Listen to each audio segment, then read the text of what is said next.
Hello, bonjour, aujourd'hui je vais parler de Cyril Hanouna et Touche pas à mon poste.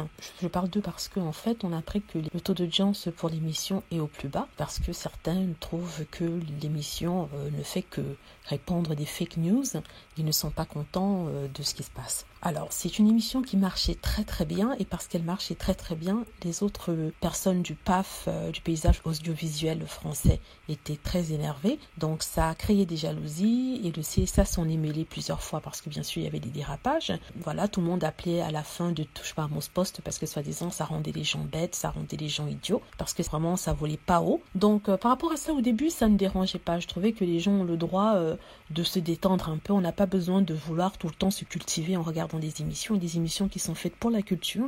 Il y a des émissions aussi qui sont faites juste pour rigoler, ne pas se prendre la tête. C'est aux personnes d'être assez éduquées pour se rendre compte qu'en fait c'est pas la vérité qu'ils racontent, ils détiennent pas la vérité, ils sont là pour passer du bon temps. On peut prendre ça comme sacrée soirée, mais en moins neuneux, mais en plus rigolo. Donc moi au départ sincèrement je m'en fichais complètement, je regarde pas vraiment cette émission, je l'ai peut-être vue une ou deux fois et c'est parce que mon feed sur mon YouTube me le montrait pour une bonne et simple raison, c'est parce que je suis une fan de Meghan Markle et je regarde beaucoup d'émissions sur elle et du coup quand il y a des passages de Touche pas à mon poste sur Meghan Markle qui ont été faits, ça vient dans mon roulement YouTube et du coup je regarde. Donc je vais vous dire ce qui m'a vraiment énervé sur cette émission, c'est que tout le monde s'accorde à dire la même chose, c'est-à-dire que quand il y a quelqu'un qui n'aime pas, ils sont tous d'accord dessus. Ils prennent une ou deux personnes qui proposent une opinion contraire, mais c'est jamais à égalité. Dans cette émission, chaque fois qu'il y a Meghan Markle, tout le monde se jette dessus. On l'insulte, on l'accuse de tous les maux, mais on l'accuse de tous les maux pas en basant ça sur un jugement propre. On base ça plutôt sur les racontards des magazines, des tabloïds. Ils répètent que ce qu'ils ont lu dans le Daily Mail, par exemple, ou alors ce qu'ils ont repris dans Voici. Donc c'est pas vraiment une opinion propre, une opinion formée sur une enquête et tout ça. En même temps, on s'attend pas à ce qu'une enquête soit faite dans une émission telle que celle-là, une émission qui est pas très sérieuse, mais je trouve qu'on ne doit pas porter d'avis si on n'a pas eu à se renseigner, à faire des enquêtes, à faire vraiment une enquête poussée par rapport à ça.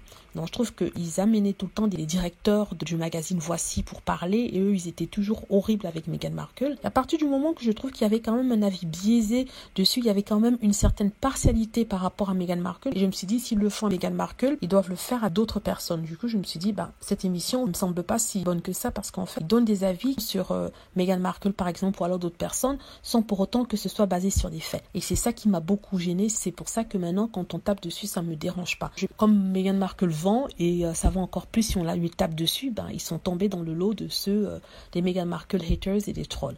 Donc je suis bien contente que l'émission s'arrête. Je crois qu'ils ont dit que ça devait s'arrêter, il me semble. Je suis bien contente. C'est vrai qu'au départ, je m'en fichais un peu, mais bon. C'est pas mon problème. Je suis désolée si vous aimez Touche pas à mon poste, mais c'est vraiment pas ma tasse de thé. Ce n'est plus ma tasse de thé. Ça l'a jamais été. Donc, si vous avez aimé, continuez à regarder, mais je donnais juste mon opinion par rapport à cela. Alors, donc, merci d'avoir regardé. N'hésitez pas à cliquer sur like si vous avez apprécié la vidéo et à vous abonner et aussi laisser des commentaires, s'il vous plaît. Merci. Au revoir.